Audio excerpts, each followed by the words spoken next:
The GPD Pocket series has perhaps not enjoyed as much attention as its gaming counterparts, but we have always been a fan of this mini 2-in-1 laptop and tablet for more professional use. This is a pre-production sample with HX370 processor, so some aspects may change by the final model. Let's find out more about it in our preview and compare the changes with the GPD Pocket 3.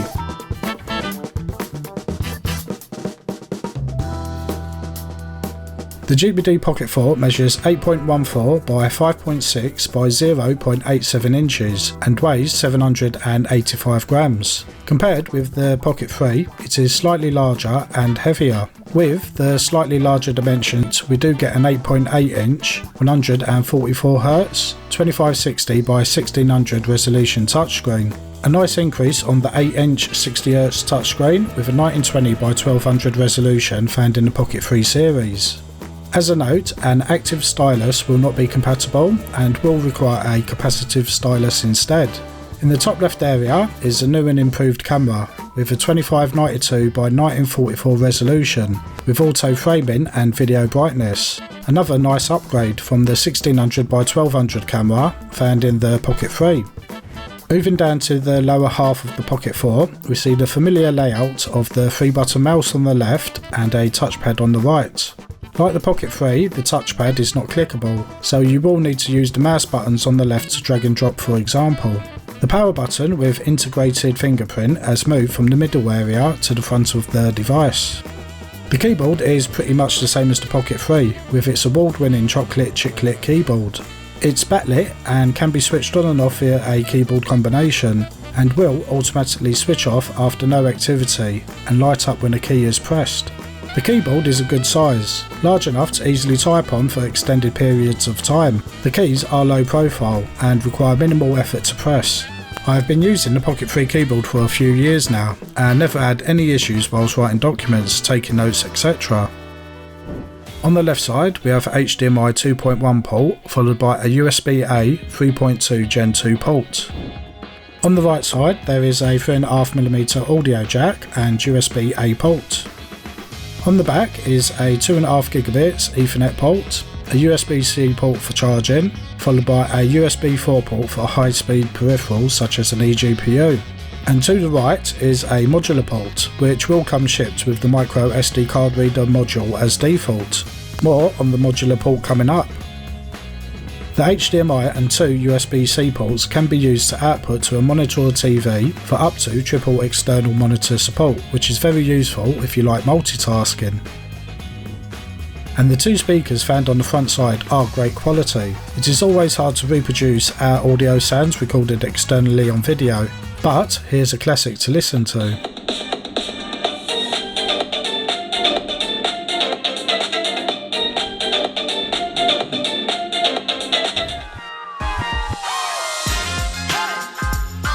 The great feature of the Pocket series is the 2-in-1 laptop and tablet design.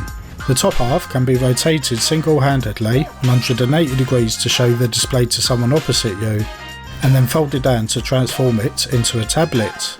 I have found myself switching between using both laptop and tablet when required many times. It is always a great feature, and always an eye-opener when you switch modes in front of someone. The second standout feature is the modular port. As mentioned, the Pocket 4 will come with the microSD card reader module as standard.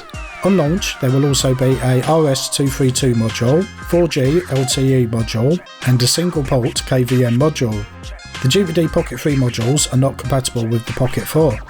Switching between modules takes a few moments. Simply remove the 2 fixing screws, remove the module, replace it with the new one, and then put the screws back in. We do not have the other modules just yet, but we will check them out in another video. The modular port itself is a great feature. We know from the Pocket 3 how many customers wanted one just for the modules. There's no messing about with third-party add-ons, cables or dongles, it's literally plug and play. This is one of the big selling points and for good reason. The GPD Pocket 4 will be available in 2 processor configurations. First, we have the AMD Ryzen 7 8840U and 780M GPU, which we have seen in many handhelds this year. It is a great processor from everything from web browsing to gaming. However, if you want that extra boost in performance, we have the brand new AMD Ryzen 9 AI HX370 with 890M GPU. This is the model we're checking out here. We saw from our recent GPD Duo preview that it has a decent performance increase over the previous 8840U generation, and we will put that to the test on the Pocket 4 shortly. Depending on the CPU configuration, there will be a choice of 16, 32 or 64 gigs of LPDDR5x RAM and a choice of 1 or 2 TB single-sided NVMe SSD, which you can upgrade to 4 TB or higher. For communications, we have the aforementioned 2.5 gigabits Ethernet, along with Wi-Fi 6E and Bluetooth 5.3. Powering it all is a 45 Wh battery supporting 100 watts PD fast charging. As a reminder, this is for the HX processor model. In our battery life test at 28 watts TDP, full brightness at 144 Hz, we got 1 hour and 1 minute on full load running the Cinebench benchmark on a loop. For average day-to-day usage, say web browsing, watching videos or working on office documents, you are looking at around 5 or so hours. Whilst running the battery tests, we also measured the fan noise and thermals. While idle on the desktop, we got a barely audible 43 decibels, and under full load, a quite loud 67 decibels. We think the fan curve is a bit too high and unnecessary. We imagine this will be changed before release. For temperatures, we got 30 degrees whilst idle and 49 degrees C whilst under full load. Cooler than your usual laptop, but this is due to the fans running full speed.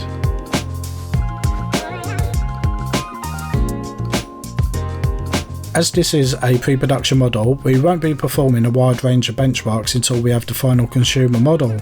It is also worth noting that the Duo was also a pre-production model. We will have full benchmarks for them once final models are released. Cinebench tests the single and multi-core processor performance. We get near identical scores for the single core performance, which is good to see. We do see a little lower for multi-core performance though. Geekbench also tests the processor's single and multi-core performance.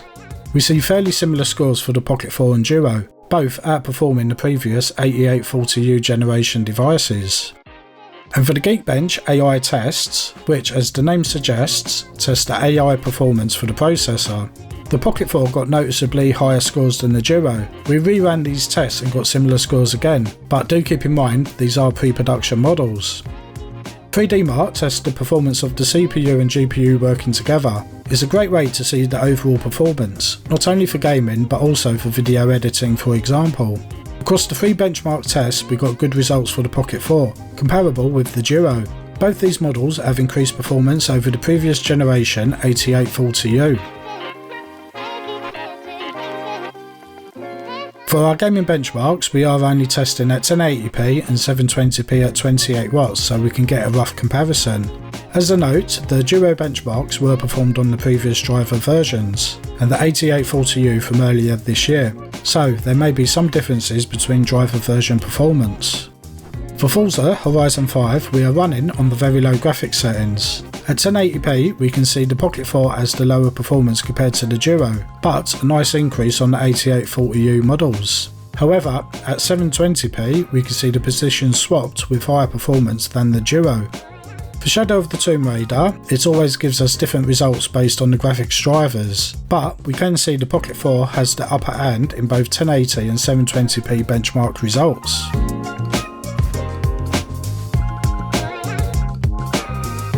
Taking into account both the Duo and Pocket 4 are pre-production models, the benchmark results are quite varied with wins and losses on both. Overall the results are very good, especially when compared to the previous generation benchmark results. By the time we see the final models, as well as the drivers improving, we should see even higher and stable results. Whilst the GPD Pocket 4 lacks an Oculink port, you can still use it with the GPD G1 eGPU docking station via the USB 4 port. The AMD Radeon RX 7600M XT gives a great graphics processing boost, which is ideal not only for gaming, but also high demanding media tasks such as 3D software, video editing and rendering. From our time spent so far with the GPD Pocket 4, it has been great. The Pocket series has been one of my favourites for day-to-day work use for years now. It fits into a small bag and can be easily carried around without it being too heavy or getting in the way. This is the main selling point for me personally. Next is the performance. The Pocket 3 was getting on a bit and desperately needed a new model to get it up to date. They had the lower performing processor models even as recently as a few months ago. They are great for day-to-day tasks, but if you want something with a little more kick, you are out of luck. The GPD Pocket 4 with 8840U and HX370 processors are a great upgrade option. We know how well the 8840U performs from the other GPD Win 4 Max 2 and Mini models, and if you want that extra boost, we have the HX370, which we have seen in this preview video. The GPD Pocket 4 with either CPU is an awesome mini laptop, boasting a larger display, higher refresh rates and a modular port. The GPD Pocket 4 is definitely one to consider as your next mini laptop. We can't wait for the final model to really put it through its paces with our usual range of benchmarks, as well as checking out the new modules. Do let us know if there's anything in particular you would like to see in a video. You can learn more about and pre-order at DROIX.co.uk and DROIX.net for worldwide shipping. Before we do the final review early next year, we will have a few separate videos for gaming, AI, etc, so keep an eye out for those. That wraps up our preview for the GPD Pocket 4. Don't forget to subscribe to keep up to date with our latest videos. Thanks for watching and we will see you back in the next one.